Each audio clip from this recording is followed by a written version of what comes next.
दो मरतबा जीती हुई हैं, लिहाजा पब्लिक की डिमांड ये है कि उनका, हमारे प्रस्ताव में नाम नहीं है लेकिन पब्लिक की तरफ से डिमांड आई है कि उनको जो है वो दिया। जी जी, जरा इधर मुतवज्जे होइएगा जनाब। मंत्री जी यहाँ बैठे हुए हैं। गाजीपुर के एक प्रोग्राम में आपने स्पीच में कहा था कि शादाब फातिमा कामयाब होगी तो हम मंत्री बनाएंगे। पूरे उत्तर प्रदेश में एक विधायक है मंत्री नहीं बनाया गया, जबकि आपने वादा किया था जोहराबाद में। हमारे गाजीपुर के मौलाना हसन मेहदी साहब कबीला फरमा रहे हैं कि हमारे शिवपाल जी ने गाजीपुर में वादा किया था कि जब शादाब फातिमा साहिबा जीतेंगी तो हम उनको मंत्री बनाएंगे, तो वादा उनको याद दिला रहे हैं। चलिए ठीक। अच्छा, वक्फ बोर्ड को भंग किया जाए, वहाँ कंट्रोलर बिठाया जाए, जैसे कि उससे पहले तजवीज़ में आया था कि आलिम दीन जो है वो चेयरमैन होना चाहिए, आलिम दीन चेयरमैन होना चाहिए, क्योंकि ये शरीयत का मामला है। शरीयत का मामला कोई सियासी आदमी नहीं समझ सकता, कोई IPS अफसर नहीं समझ सकता, कोई आयत नहीं समझ सकता। शरीयत का वक्फ है, शरीयत का मामला, शरीयत का मामला है, लिहाजा वहाँ चेयरमैन कोई आलिम दीन होना चाहिए। ये तो बिल्कुल ऐसे ही है कि हुकूमत की तरफ से ऐलान हो जाए कि निकाह जो है वो MLA पढ़ेंगे, तो ये बात क्या सही होगी कि निकाह से MLA पढ़ेंगे तो MLC वो पढ़ेंगे।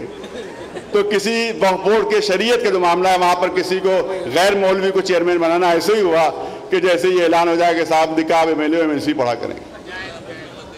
लिहाजा इस पर आलिम दीन, और फिर ये जो शरीयत जानता नहीं है, दीन जानता नहीं है, तो गलत सलत बातें भी कह रहा है। जिससे उर्दू नहीं आती हो वो चेयरमैन बनाया है। अच्छा, दूसरी मैं ज़ाहिर है कि मैं नहीं चाहता कि किसी के ऊपर कोई किसी ख़ास शख्स के ऊपर कोई कमेंट हो, क्योंकि ये बहुत बड़ा मजमा है और मैं नहीं चाहता कि किसी की शख्सियत बढ़ जाए, उसको ज़मीन से आसमान पर पहुंचा दिया जाए। लिहाजा किसी के दाम नहीं लेना, किसी का तस्करा नहीं करना है। लेकिन जो खामोश मौलवी है, मैं एक बात ऐसा कहना चाहता हूं कि अगर अब भी खामोश रहे तो उनकी खैरियत नहीं है।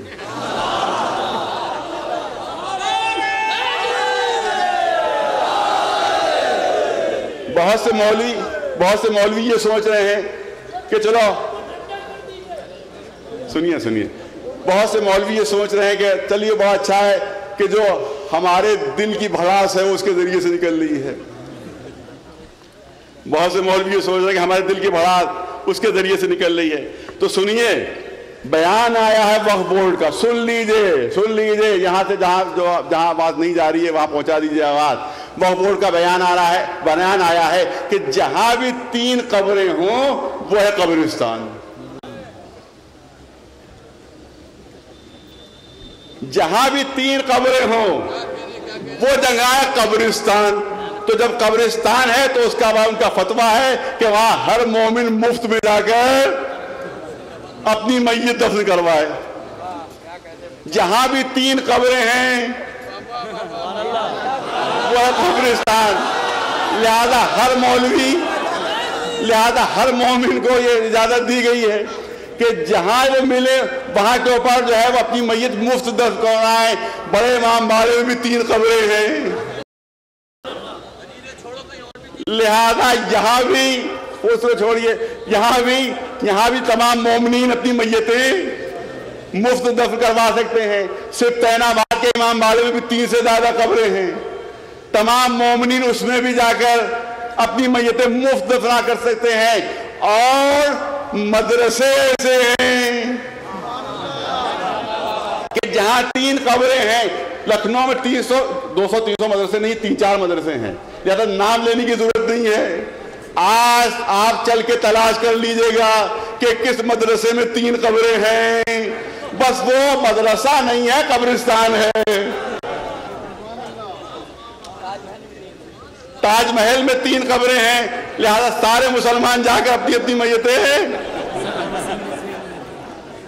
ताजमहल में दफन करवाएं। और लखनऊ में एक मदरसा है कि जहां जाकर देख लीजिएगा 3 कब्रें मौजूद हैं। लिहाजा सारे मोमिनीन आज से मुफ्त अपनी मैयतें उस मदरसे में दफन करवाएं, क्योंकि वो मदरसा नहीं है, वक्फ बोर्ड के मुताबिक कब्रिस्तान है।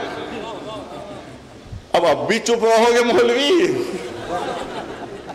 अब भी उसको बोलने दो।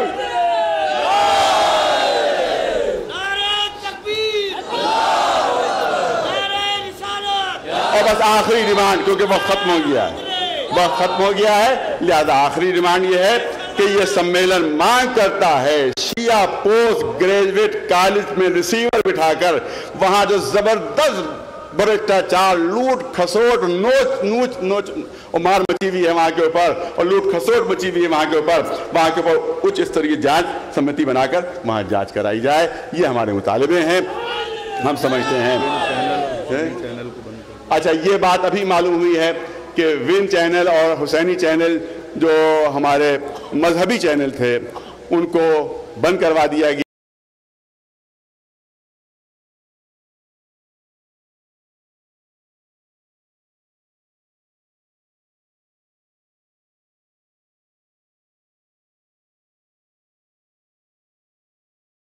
किसी किस्म का कोई इश्तिहार नहीं होता, इसमें किसी किस्म की कोई न्यूज़ नहीं होती है, सिर्फ मजहबी। लिहाजा हमारी कौम में कम्युनिटी बहुत ज़बरदस्त बेचैनी इस पर है। लिहाजा हम इनसे गुजारिश करेंगे कि फ़ौरन हुसैनी चैनल को और विन चैनल को खुलवाया जाए शिवपाल जी के जरिए।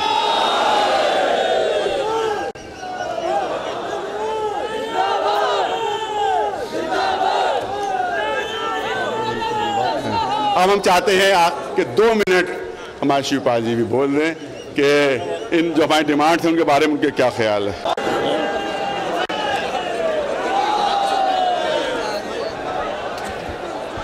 आज के इस सिया महासम्मेलन के मुख्य अतिथि मौलाना कल्बे जब्बार साहब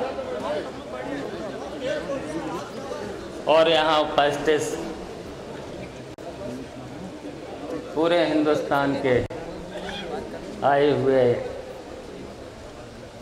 मौलाना इकराम और यहाँ उपस्थित सभी सिया समुदाय के सभी भाइयों और दोस्तों, पत्रकार बंधुओं, हमें खुशी है कि आज मौलाना कल्बे जब्बार की मौजूदगी में यहाँ बहुत ही महत्वपूर्ण इस महासम्मेलन में अपनी कौम के लिए आप सब लोगों ने महत्वपूर्ण विचार रखे और अपनी कौम के लिए आप सब लोगों ने जो मांगे रखे हैं। वैसे तो ये लखनऊ और ये जगह बड़ा इमाम बाड़ा लखनऊ की तहजीब है और ये लखनऊ तहजीब के नाम पर दुनिया में मशहूर है और बेईमानी और भ्रष्टाचार, भेदभाव, कितना भेदभाव हो रहा था और उसी भेदभाव और बेईमानी और भ्रष्टाचार के खिलाफ आप सब लोग एक हुए, क्योंकि एकता में जो मौलाना साहब ने कहा कि एकता में बहुत बड़ी ताकत होती है, तो शिया, सुन्नी और सभी जितने भी उपेक्षित लोग थे सब लोग एक हो गए थे। नारे तकबीर, और आपको याद है इसी हिंदुस्तान को आज़ाद कराने के लिए भी गांधी के नेतृत्व में पूरा देश, हिंदू, मुस्लिम, सिख, ईसाई सब एक हो गया था, तभी तो आज़ादी मिली थी। और क्यों इस आज़ादी के पीछे भी बहुत से शहीद हुए थे, कोई बचा नहीं था, चाहे हिंदू हो, मुसलमान हो, सिख हो, ईसाई हो, सब लोग शहीद हुए थे और शहीद होते हुए एक हो गए थे गांधी के नेतृत्व में, तभी तो देश को आज़ादी मिली थी। तो कोई न कोई मकसद था इस देश को महान बनाने का है कि इस हिंदुस्तान में किसी के साथ भेदभाव नहीं होना चाहिए।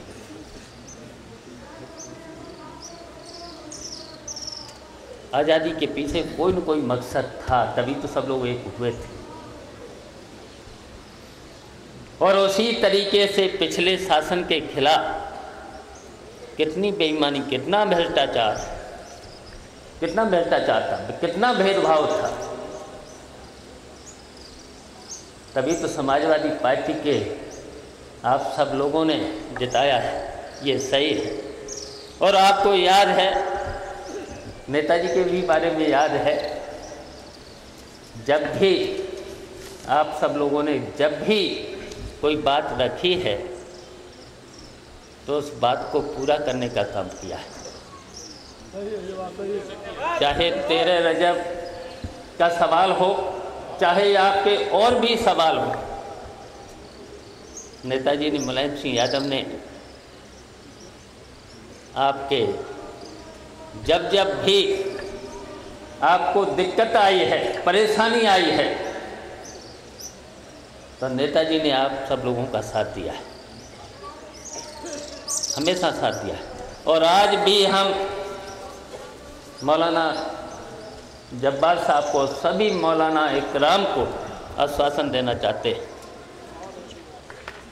सबको आश्वासन देना चाहते हैं, आपके साथ कभी भेदभाव नहीं होगा। बेईमानी और भ्रष्टाचार के खिलाफ हम लड़ेंगे, ख़त्म करेंगे। हमारी पार्टी का इसी और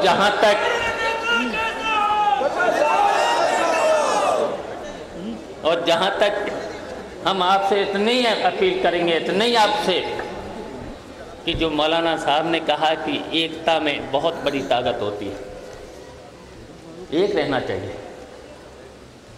वैसे तो पहले हमारे शिया समाज के 2 विधायक थे, आपको पता ही है, रोदी मियाँ भी थे, सादा फातिमा भी थी। हमने वक्कल नवाब को भी यहाँ से कई बार लड़ाया है,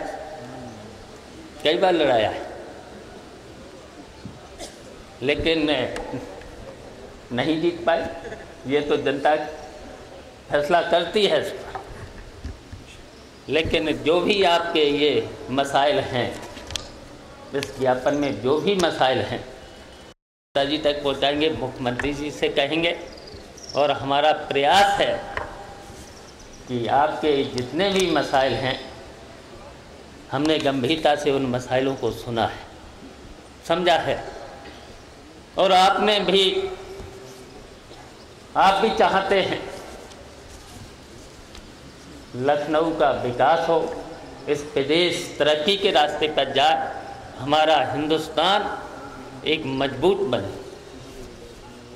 और जो शक्तियां हैं, बड़ी बड़ी शक्तियां हैं जिसका जिक्र हुआ है, हमेशा समाजवादी पार्टी ने और समाजवादी पार्टी के नेता मुलायम सिंह यादव ने हमेशा समाजवाद के रास्ते पर चलकर, गांधी और लोहिया के विचारों पर चल कर के इस देश को एक एकता और मजबूत बनाने के लिए, और किसी भी समाज के साथ भेदभाव न होने पाए, और जो उपेक्षित हैं, पीड़ित हैं, मैं आपको आश्वासन देना चाहता हूं, आपके समाज की उपेक्षा नहीं होने देंगे। और बेईमानी और भ्रष्टाचार के बारे में जो लिखा है, उसकी जांच करा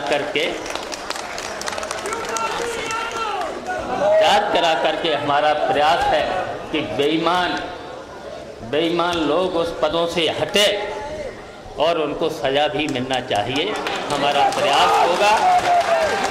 इसलिए हम इस महासम्मेलन में आपको भरोसा दिलाते हैं, इन सभी समस्याओं पर हम गंभीरता से विचार करके जो भी कर सकते हैं हम करेंगे, यही हम आश्वासन देते हैं।